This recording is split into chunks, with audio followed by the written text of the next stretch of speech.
제2회 전국 동시조합장 선거가 오늘 도내에서도 일제히 실시됐지만 후보의 정책과 공약을 제대로 검증할 수 없는 깜깜이 선거로 치러졌습니다. 인지 능력이 낮은 발달 장애인을 돕는 주간 활동 서비스가 제공될 예정인데 여전히 미흡하다는 지적이 많습니다. 정선군 시설관리공단의 이사장 자리가 빈 가운데 채용비리 의혹, 간부의 도박 연루, 무기계약직 임금 문제 등으로 시끄럽습니다. 국방부 장관이 오늘 인제군을 방문해 접경 지역 군수들로부터 현안 문제 해결을 건의받았지만 명확한 해답을 내놓지 못했습니다. 시청자 여러분 안녕하십니까? 뉴스데스크 강원입니다. 제2회 전국 동시조합장 선거가 오늘 도내에서도 일제히 실시됐습니다. 하지만 지난 선거보다 위법 행위는 오히려 늘었고 공약과 후보자를 제대로 검증하기 힘든 깜깜이 선거는 여전하다는 지적입니다. 김상훈 기자가 보도합니다. 두 번째 전국 동시조합장 선거. 조합원들이 투표 용지를 교부받아 기표소에서 소중한 한 표를 찍고 나옵니다. 강원도에서는 100명의 조합장을 뽑는데 297명이 출마해 3대1의 경쟁률을 보였습니다. 조합원들은 어떤 기준으로 후보자를 뽑았을까? 연루한 사람들을 기준을 해서 그거를 이제 많이 반영을 해가지고 그런 사람을 찍었네. 어떤 기준이라기보다는 지금 아는 분이거든요. 그래서 뽑았는데 공약보다는 인맥 등 연줄이 우선시되는 분위기입니다. 지난 선거부터 문제점으로 지적된 깜깜이 선거 탓입니다. 다른 공직선거와 달리 조합장 선거는 합동 연설회도 토론회도 할 수 없습니다. 또 후보자 본인만 선거운동을 할 수 있고 전화나 문자 정도밖에 활용할 수 없습니다. 전화번호가 이제 하나도 모르는 상태에서 그걸 홍보하려니까 그렇다고 이제 게시물, 프랭카드라든가 그것도 이제 설치할 수 없으니까. 이렇다 보니 정책 선거를 어렵게 만들고 결국은 후보자들이 금권 선거 유혹에 빠지기 쉽다는 비판이 나오고 있습니다. 공정하고 깨끗한 선거를 위해 선관위를 통한 동시조합장 선거가 시작됐지만 위법 행위는 지난 선거 때보다 오히려 늘었습니다. 첫 동시조합장 선거에서 35건을 적발했지만 이번 선거에서는 46건으로 늘었습니다. 조합원을 만날 기회가 드물다 보니까 그런 금품 제공이라든지 이런 부분이 감소되지 않고 있다고 생각이 듭니다. 선거운동 자유를 확대하고 토론회를 여는 법률 개정안은 매번 국회에서 낮잠만 자고 있습니다. 돈 선거를 근절하고 깜깜이 선거를 멈추기 위해서는 관련 법 개정이 시급합니다. MBC 뉴스 김상훈입니다. 인지 능력이 낮은 발달 장애인들은 성인이 돼서도 보호가 필요합니다. 이런 장애인들에게 주간 활동 서비스가 제공될 예정인데 여전히 미흡하다는 지적이 많습니다. 조규환 기자입니다.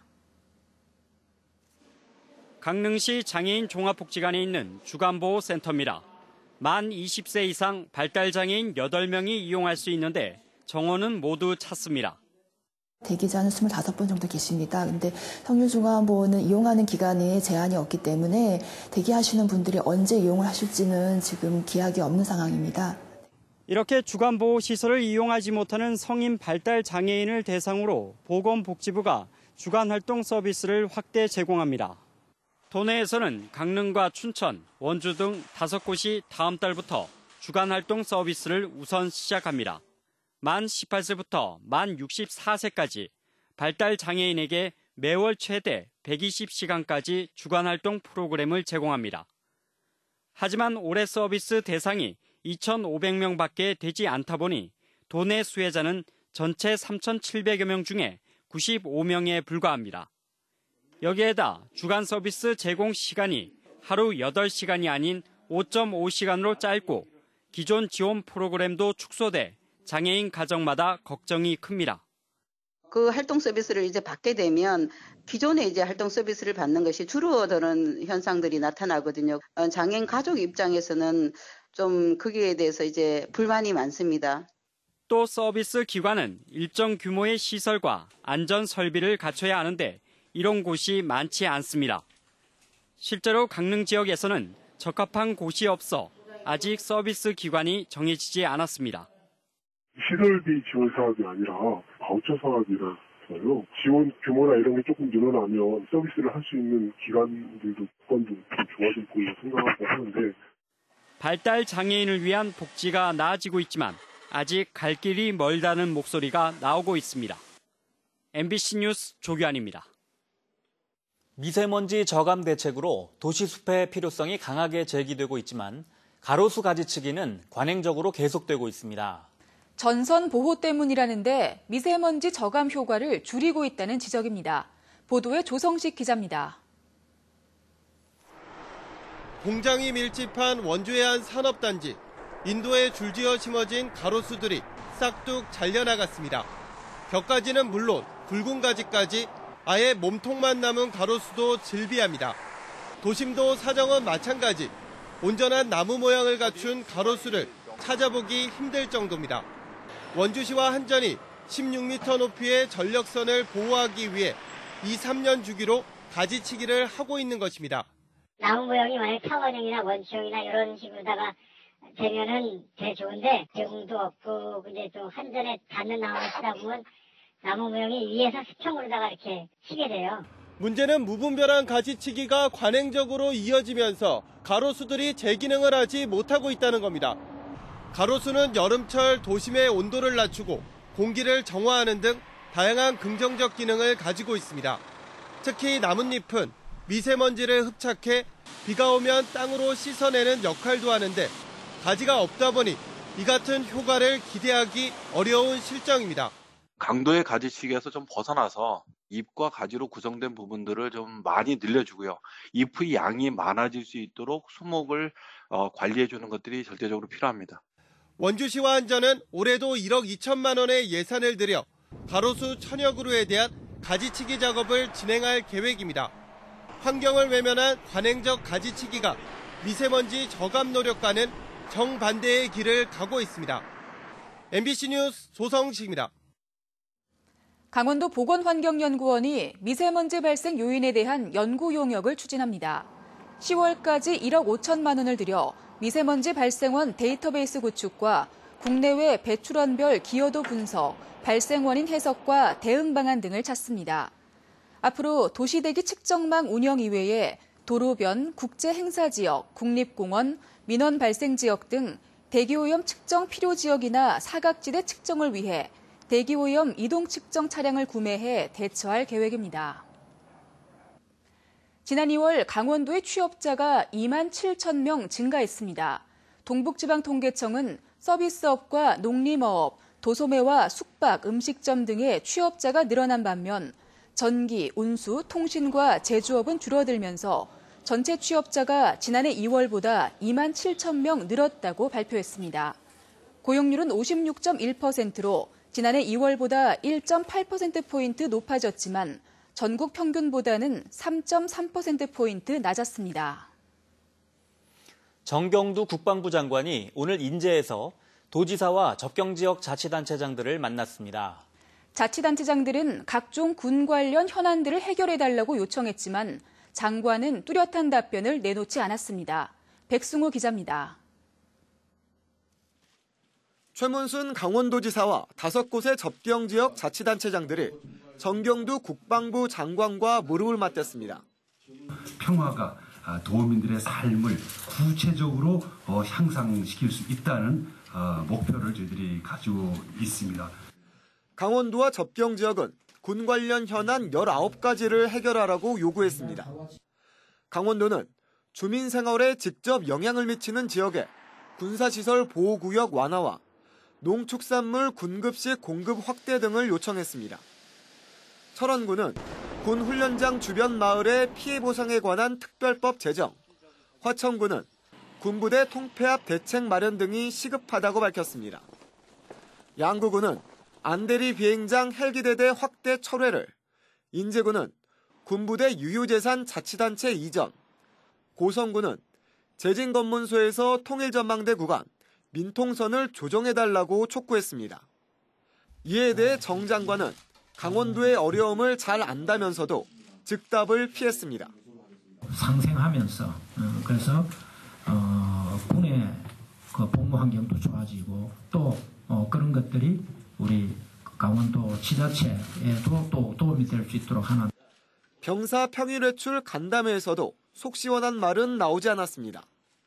병사들은 접경 지역의 열악한 시설과 비싼 가격 등이 불만이라고 토로했고 상인과 주민들은 평일 외출 시간 연장 등을 요청했습니다. 조금 시간제 개념으로 이렇게 허용해 줄 수 있도록 한다든지 이렇게 해서 꼭 그런 부분들을 서로 이제 상호 보완적으로 할 수 있도록 그렇게 자리를 잡지 않겠는가. 이번 국방부 장관 방문은 접경 지역 현장을 찾았다는 의미가 있지만 군 관련 지역 현안과 불만에 대해서 별다른 해결책을 제시하지 못해 맹탕이었다는 비판이 나오고 있습니다. MBC 뉴스 백수호입니다. 정선 지역 관광지와 체육시설을 위탁 운영하는 정선군 시설관리공단이 요즘 시끄럽습니다.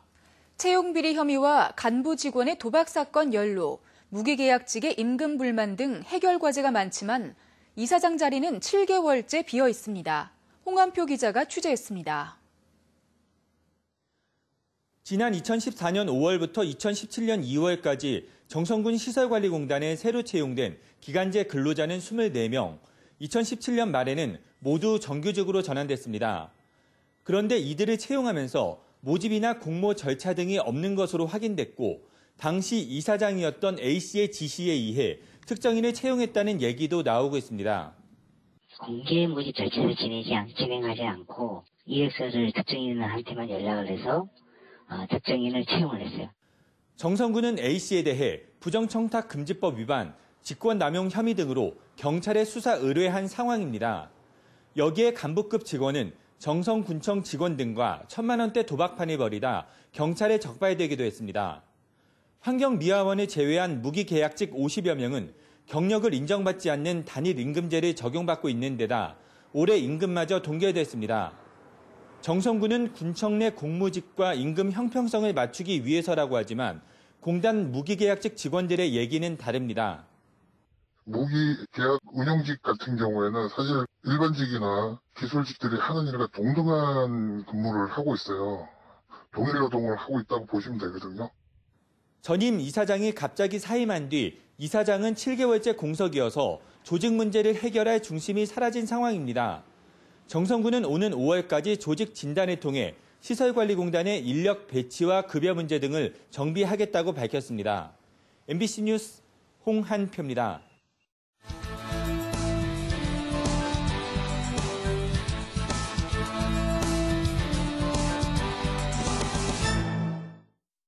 한국광해관리공단 노동조합이 폐광 지역 주민 4,041명의 서명을 담은 한국광업공단 법안 반대 탄원서를 국회에 제출했습니다. 노동조합은 해외 자원개발 부실에 따른 문제를 졸속 통합으로 해결할 순 없다며 태백과 정선, 삼척, 영월, 경북 문경과 전남 화순 등의 주민 의견을 담은 탄원서를 제출한다고 밝혔습니다. 한편 지난해 11월 더불어민주당 홍영표 의원이 완전 자본 잠식에 빠진 한국광물자원공사를 한국광해관리공단과 통합해 한국광업공단을 신설하는 내용의 법안을 발의했습니다. 사과 주산지로 떠오른 정선에서 사과 200톤을 올해 베트남으로 수출합니다. 강원도에 따르면 정선 지역에서 생산한 사과 200톤이 베트남으로 수출돼 베트남 대형마트에서 판매될 예정이고 앞으로 대만과 싱가포르 등으로 수출 국가가 확대될 예정입니다. 이번 베트남 수출은 지난해 GTI 국제무역투자박람회에서 베트남 바이어와 수출 계약을 통해 이루어졌습니다. 강릉시가 건조한 봄철을 맞아 오는 15일부터 대형 산불 방지 특별 대책 기간을 운영합니다. 강릉시는 오는 15일부터 다음 달 21일까지를 대형 산불 방지 특별 대책 기간으로 정하고 논밭두렁 태우기, 농산 폐기물, 쓰레기 소각 등 산불 발생 요인을 사전에 제거할 계획입니다.